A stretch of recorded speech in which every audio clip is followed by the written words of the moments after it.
अस्सलाम वालेकुम एवरीवन। तो आज की इस वीडियो में हम बात करेंगे कि पीएचपी के थ्रू अगर मैं डेटाबेस में एक पर्टिकुलर ईमेल ऑलरेडी रजिस्टर्ड है और अगर उसी नाम से दूसरा कोई बंदा रजिस्टर्ड करने की कोशिश करता है with the same email address, तो मुझे डेटाबेस से रिस्ट्रिक्शन मिल जाएगी कि आपका डेटा, आपके ये जो ईमेल है ये ऑलरेडी डेटाबेस में पहले से मौजूद है। तो यानी कि हम जो वैलिडेशन सीखने जा रहे हैं, जिसके अंदर हम ये सीखेंगे कि हमने वैलिडेशन लगानी है ईमेल के पॉइंट ऑफ व्यू से। सबसे पहले यहाँ पे हम जो ज़ैम्प हमारा लोकल सर्वर है उसको ऑन कर लेते हैं। यहाँ से इसको हमने स्टार्ट कर लिया, ठीक है। और माई भी हमने स्टार्ट कर दिया, दैट्स इट।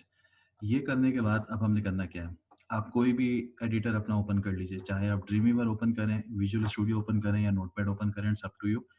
मैं ड्रीमवीवर को ज़्यादा प्रेफर करता हूँ, सो मैं ड्रीमवीवर के ऊपर जा रहा हूँ।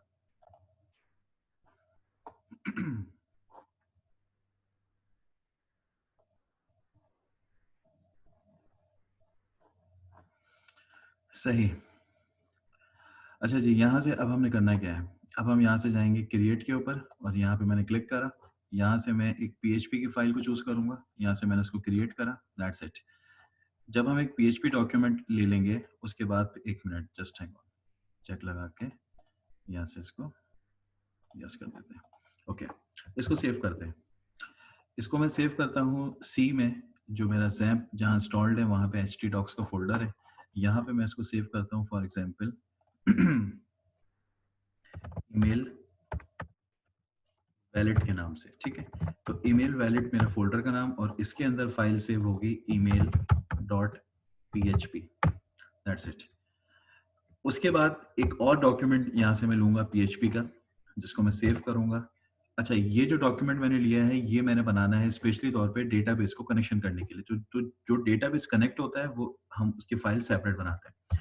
तो यहाँ पे मैंने लिखा कनेक्ट डॉट पीएचपी, जो है वो ऑटोमेटिकली लग जाएगा इसके साथ, ठीक है। दूसरी चीज़ अब हमने करना क्या है, हमने डेटाबेस के लिए हम जाएँगे क्रोम के पास, क्योंकि हमें सबसे पहले जो है वो डेटाबेस हमें क्रिएट करना है। लोकल होस्ट लिखा, हमने मेन्यू में इसमें इसके यूआरएल बार में जाके और यहाँ पे लिखा php माय एडमिन। मैं सिंपल एक डेटाबेस बनाऊंगा, उसमें एक टेबल बनाऊंगा और टेबल के अंदर मैंने 3 कॉलम्स रखने हैं हार्डली। उन 3 कॉलम्स के थ्रू हम वहीं पे ईमेल का भी कॉलम रखेंगे और उसके अंदर जो भी हमें चेकिंग करनी है वो हम यहाँ से सेटिंग करेंगे। तो सबसे पहले डेटाबेस पे जाओ और डेटाबेस का नाम फॉर एग्जांपल मैंने रखा, for example email underscore check, ये नाम इसका रखा है डेटाबेस का। यहाँ से इसको मैंने क्रिएट करा।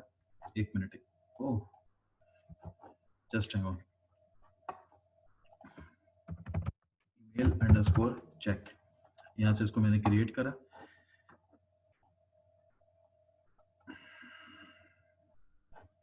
आई थिंक कोई प्रॉब्लम हुई है यहाँ पे, डेटाबेस जो है वो किसी दूसरे रूट के अंदर बन चुका है। मैं डेटाबेस पे जाता हूँ और यहाँ पे इसका नाम मैं रखता हूँ check1, यहाँ से इसको मैंने क्रिएट करा।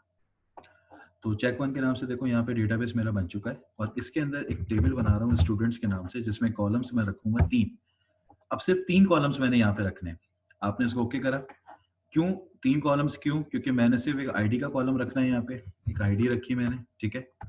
आईडी के बाद दूसरा मैंने यहाँ पे रखा ईमेल रखा और उसके बाद मैंने यहाँ पे रखा पासवर्ड। जो उसकी लेंथ है वो 11। यहाँ से इसका जो डेटा टाइप है वो var4 और इसकी लेंथ को 255, यहाँ से var4 और इसकी लेंथ को 255। ये मैंने कर लिया। करने के बाद अब हमने करना क्या है, अब हमने करना ये है, यहाँ से ऑटो इंक्रीमेंट पे लगाओ चेक। ऑटो इंक्रीमेंट पे चेक लगाने से आपको पता है कि आपकी जो आईडी है वो ऑटोमेटिकली जो है वो इंक्रीमेंट मोड पे चली जाती है, ठीक है। उसके बाद आपने यहाँ से इसको करना है सेव। जब आप इसको सेव करेंगे तो आपके पास check1 के अंदर ऑलरेडी एक टेबल बना हुआ आ जाएगा स्टूडेंट्स के नाम से, और ये क्योंकि इस वक्त खाली है तो यहाँ पे ब्राउज आपके पास एम्प्टी आ रहा होगा। इतना हमने कर लिया। अब हम आते हैं वापस ड्रीमवीवर के ऊपर। ड्रीमवीवर में सबसे पहले हमें हमारे डेटाबेस को करना है कनेक्ट। तो डेटाबेस को कनेक्ट करने के लिए सबसे पहले what we have to do, open the PHP tag, यहाँ पे इसको बंद किया। यहाँ पर एक वेरिएबल बनाते हैं कनेक्शन के नाम से, कौन के नाम से, यहाँ पे लिखता हूँ mysqli_connect। mysqli जो है वो कनेक्ट यानी कि डेटाबेस को कनेक्ट करना है। उसके अंदर हमारे पास 4 पैरामीटर्स जो हैं वो पास किए जाते हैं। अब इन 4 पैरामीटर्स में हम कौन-कौन सी चीजें इंप्लीमेंट करते हैं। सबसे पहले हमने यहाँ पे इंसर्ट करना है लोकल होस्ट, क्योंकि मेरा प्रोजेक्ट जो है वो लोकल होस्ट पे एक्सेस कर रहा है। रूट बाय डिफॉल्ट नेम होता है, पासवर्ड कुछ नहीं होता, इसको आप एम्प्टी रखें। और यहाँ पे मैंने रखा अपने डेटाबेस का नाम जो था check1 के नाम से। उसके बाद इफ अगर अगर डॉलर कनेक्शन कनेक्टेड नहीं है तो उसके लिए मेरे पास एको पे जाता हूँ और यहाँ पे मैंने लिखना है स्क्रिप्ट, और स्क्रिप्ट को मैंने करा बंद। और उसके बाद यहाँ पे मैंने इसमें लिखा अलर्ट का एक मेथड चलाया जावास्क्रिप्ट के, और यहाँ पे इसके अंदर एक मैसेज पास कर दीजिए data base is not connected yet. अच्छा, यहाँ पे आपने देखा कि लिखा हुआ इफ डॉलर कॉन, इसका मतलब ये है कि अगर आपका डेटाबेस कनेक्टेड है, लेकिन मेरा डेटा यहाँ मैं बना रहा हूँ कि डेटाबेस कनेक्टेड नहीं है, तो उसके लिए शुरू में लगा दो नॉट का सिंबल। नॉट के सिंबल से क्या होगा कि अगर ये कंडीशन ट्रू होगी तो आपके पास यहाँ पे नॉट जो है वो आपके पास कनेक्टेड हो जाएगा कि भाई अब ये डेटाबेस आपका कनेक्टेड नहीं है। सेव करते हैं इसको। उसके बाद आते हैं अगेन ईमेल के पास। ईमेल पे जाने के बाद यहाँ पे मैंने बॉडी के अंदर आना है, और बॉडी के अंदर सबसे पहले तो मैंने फॉर्म का टैग ओपन करना है। फॉर्म तो बिल्कुल अपने जहन में रखिएगा, ये कंपलसरी ऑब्जेक्ट होता है। फॉर्म के अंदर मैंने लगाया मेथड जो कि लिखा पोस्ट, और उसके बाद एक लगाया मैंने एक्शन। एक्शन मैंने रखा email डॉट php। इसी फाइल का मैंने एक्शन दिया क्योंकि php कोड इसी सेम फाइल में लिखने जाऊंगा। उसके बाद यहाँ पे एक लेबल ऑन करते हैं। लेबल में मैं लिखता हूँ एंटर ईमेल, ठीक है। और उसके नीचे एक और इनपुट बनाते हैं, input type equal to text, जिसके अंदर हम यहाँ पर एक रखेंगे नेम। नेम मैंने रखा फॉर एग्जांपल ईमेल, इसका नाम मैंने रखा ईमेल। फिर नीचे आते हैं, यहाँ पर मैंने लगाया पैराग्राफ। उसके नीचे आते हैं, इस वाले पार्ट को मैंने किया कॉपी। कॉपी करने के बाद यहाँ पे किया पेस्ट। ईमेल की जगह मेरे पास यहाँ पर आ गया पासवर्ड, और input type equal to text ही रख रहा हूं मैं इसको फिलहाल, और यहां से इसका नेम मैंने कर दिया पासवर्ड, ठीक है। उसके बाद अब हमने करना क्या है, मेरे पास एक br का टैग लगाया जिसके नीचे मैंने यहाँ पर एक बटन बनाया सबमिट का। Input type equal to submit, और नेम मैंने दिया इसका सबमिट, और इसी तरह एक वैल्यू पास कर दी, वो भी मैंने क्या रखी, वैल्यू भी एज यूजुअल मैंने रखा सबमिट में, ठीक है। यहाँ तक बिल्कुल हमारे पास सबसे आसान तरीके से हम लोग काम कर रहे हैं, और यहाँ तक हम लोग अब तक पढ़ते ही आए। अब हमने बेसिकली करनी है PHP की कोडिंग। PHP की कोडिंग के लिए हमने यहाँ पे PHP का टैग ओपन किया एंड देन उसको क्लोज किया। सबसे पहले आपको यहाँ पे इफ की कंडीशन लगा के लिखना है इस सेट, इफ इस सेट एक मिनट $_ पोस्ट, ठीक है। मैंने यहाँ पे लिखा सबमिट। उसके बाद कर्ली ब्रेसेस डाउन किए। कर्ली ब्रेसेस के अंदर मैंने बनाए दो वेरिएबल, em बनाया ईमेल के लिए, यहाँ पे मैंने लिखा $_ पोस्ट, और ये मेरे पास चला गया ईमेल के लिए। और इसी तरह यहाँ पे मैंने लिखा $PA इक्वल टू $_ पोस्ट, और यहाँ पे मैंने लिखा PS।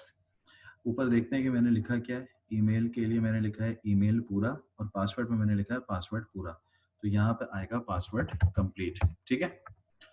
यहां तक तो हो गया एक काम। देखो सबसे पहले मैंने करना क्या है, सबसे पहले मुझे करना ये है कि मैं पहले तो एक सिंपल इंसर्ट का प्रोसेसिंग तैयार कर रहा हूँ कि सबसे पहले डेटाबेस में डेटा चला जाए, उसके बाद वैलिडेशन का प्रोसेस उसके सेकंड स्टेप में स्टार्ट करूंगा, ठीक है। तो अब क्या करना है, नीचे आते हैं, एक क्यूरी चलाते हैं। एज यूजुअल हमें पता है कि क्यूरी चलती है इंसर्ट इनटू, डेटाबेस का नाम था, सॉरी टेबल का नाम था स्टूडेंट, कि स्टूडेंट में डेटा इंसर्ट करो। कॉलम थे मेरे पास, एक था ईमेल कॉमा, एक था मेरे पास पासवर्ड। चेक कर लेते हैं एक मरतबा, ईमेल और पासवर्ड, ठीक है। उसके बाद यहाँ पे मैंने लगाई वैल्यूज। वैल्यूज जो हैं वो कहाँ से उठ के आएगी, पहली वैल्यू जाएगी जो है वो है EM के फोल्डर में से उठ के आएगी, और जो दूसरी वैल्यू उठ के आएगी वो आएगी $PA के फोल्डर में से उठ के आएगी, ठीक है। इसको मैंने कर दिया यहाँ पे बंद। उसके बाद अब यहाँ पे एक और वेरिएबल बना रहा हूं रन के नाम से। Run is equal to mysqli underscore query, run is equal to mysqli underscore query, ठीक है। और इसके अंदर मैं दो पैरामीटर, दो चीजें पास करूंगा। सबसे पहले $कनेक्शन पास करूंगा, ठीक है। अच्छा, एक मसला अभी यहाँ पे रहेगा क्योंकि मैंने डेटाबेस कनेक्ट नहीं करा, तो डेटाबेस कनेक्ट के लिए मैं यहाँ पर आके लिखूंगा इंक्लूड और इंक्लूड के अंदर मैं यहाँ पे पास करूंगा मेरी फाइल का नाम जो कि है connect.php। ठीक है, नीचे आता हूँ, यहाँ पे मैंने लिखा है $कॉन, यानी कि मैंने यहाँ पे कनेक्शन पास किया, फिर कॉमा लगा के डॉलर क्यूरी का वेरिएबल वो यहाँ पे मैंने एग्जीक्यूट कर दिया। माई एसक्यूएल क्यूरी जो होती है वो क्यूरी को एग्जीक्यूट करने के लिए इस्तेमाल की जाती है। उसके बाद यहाँ पे कंडीशन लगाता हूँ कि इफ $रन, यानी कि अगर ये चल जाता है इन केस, तो मेरे पास एको में क्यूरी एक मैसेज पास होगा स्क्रिप्ट का, और यहाँ पे मैं स्क्रिप्ट को बंद कर देता हूँ, और इसमें जो मैसेज पास होगा वो ये होगा अलर्ट के बॉक्स के अंदर, जिसमें लिखा हुआ आएगा data has been send successfully. ठीक है, और अगर आपके पास डेटा नहीं जाता तो हम यहाँ पे क्या लिखेंगे, एल्स में जाएंगे। आपने सेम कोड यहाँ से कॉपी किया और यहाँ से आपने क्या कर दिया, has not been send successfully. ठीक है, इसको मैंने किया सेव, और अब इसको एक दफा रन करके देखते हैं कि ये चलता है या नहीं चलता है। यहाँ पे आ जाते हैं। अच्छा जी तो यहाँ पर आते हैं, लोकल होस्ट के अंदर मेरे पास एक फाइल है जिसका नाम मैंने रखा है email_check नॉट फाउंड। यार एक मिनट रुको जरा, फाइल का नाम देख लूं।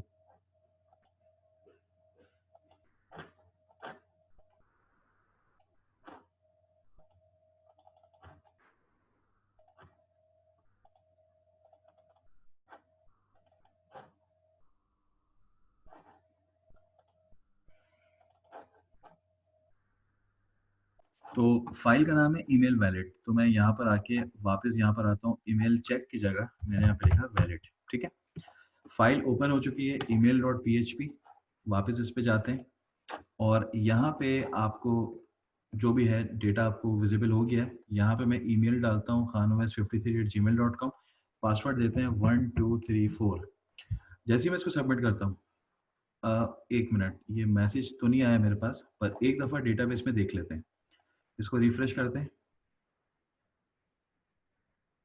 डेटाबेस में डेटा नहीं गया। एक मिनट, ये क्यों नहीं गया, विल सी। एक मिनट, स्टूडेंट्स है, सेव करते हैं। सेव करने के बाद यहाँ से दोबारा आते हैं और इसको एक दफ़ा वापस बैक करते हैं, इसको रिफ्रेश करते हैं और इसको दोबारा से चलाते हैं। ठीक है, यहाँ पे लिखा 1234, सबमिट किया, data has been send successfully, okay कर दिया।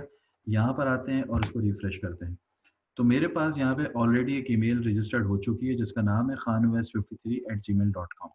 अब अगर कोई दूसरा बंदा भी उवैस खान हो और अगर वो सेम सपोज करो इस नाम से अपने आप को रजिस्टर्ड करना चाह रहा है, वो नहीं कर सकता, क्योंकि अब मैंने लगानी है रिस्ट्रिक्शंस। तो अब रिस्ट्रिक्शंस कैसे लगेंगी आप वो देखते हैं। सबसे पहले आपने करना ये है कि हम इस वाले पार्ट को, जो ये वाला पार्ट है ना क्यूरी का, इस क्यूरी के पार्ट को मैं रख दूंगा एल्स के अंदर। मैंने एक एल्स का ब्रैकेट ओपन किया, इसको कट किया और इसको सबसे नीचे यहाँ पर आके इसको पेस्ट कर दो। इतना करने के बाद आप यहाँ पर आओगे, अब तुम एक और क्यूरी चलाओ, उसका वेरिएबल का नाम चेंज कर दो। इसको नीचे वाला मैंने बनाया क्यूरी के नाम से, इसको कर दो क्यूरी1 के नाम से, जिसमें सबसे पहले मैं लिखूंगा सिलेक्ट और फ्रॉम। ठीक है, आप स्टूडेंट्स में से सब कुछ उठा के लाओ, where email is equal to, जिसकी ईमेल बराबर होनी चाहिए उस ईमेल के जो इस वेरिएबल में से उठ के आ रही है। यानी कि अगर मैं लिखता हूं फॉर एग्जांपल, मिसाल के तौर मैंने लिखा asfa123@gmail.com, अब asfa123 को ये लेकर आएगा और चेक करेगा कि asfa123 जो है वो डेटाबेस में है या नहीं, क्योंकि इस क्यूरी का मतलब ये है कि आप तमाम डेटा उठा के ले आओ और स्पेशली वो वेरिएबल जो कि मैच करता है उस ईमेल से जो हम यहाँ पे अपने इनपुट में इंसर्ट करेंगे। अच्छा, ये हो गई एक बात। उसके बाद फिर हमने यहाँ पे लिखा है डॉलर, फॉर एग्जाम्पल हमने लिखा रन इज इक्वल टू, ठीक है, फिर मैंने लिखा माई एसक्यूएलआई अंडरस्कोर। अच्छा, रन के नाम से ऑलरेडी आई थिंक मैं बना चुका हूँ, तो ये हो गया run1। माई एसक्यूएलआई क्यूरी, हमने डेफिनेटली क्यूरी एग्जीक्यूट करते हैं, डॉलर कनेक्शन डॉलर, फिर यहाँ पर आया मेरे पास क्यूरी1। ठीक है, इसके बाद अब आप लोग, क्योंकि आप लोगों को इतना तो याद होगा या इतना पता होगा कि जब हम कभी भी सिलेक्ट की क्यूरी चलाते हैं तो वहां पे रॉस को भी काउंट किया जाता है कि अगर रॉ 0 से बड़ी है तो आपके पास जो भी डेटा है वो रिट्रीव हो जाता है। अगर 0 से बड़ी नहीं है इसका मतलब आपका डेटाबेस खाली है, वहां पे कोई भी रिकॉर्ड मौजूद नहीं है। तो हमने यहाँ पे करना क्या है, एक वेरिएबल बना दिया रॉ के नाम से जिसमें लिखा mysqli अंडरस्कोर।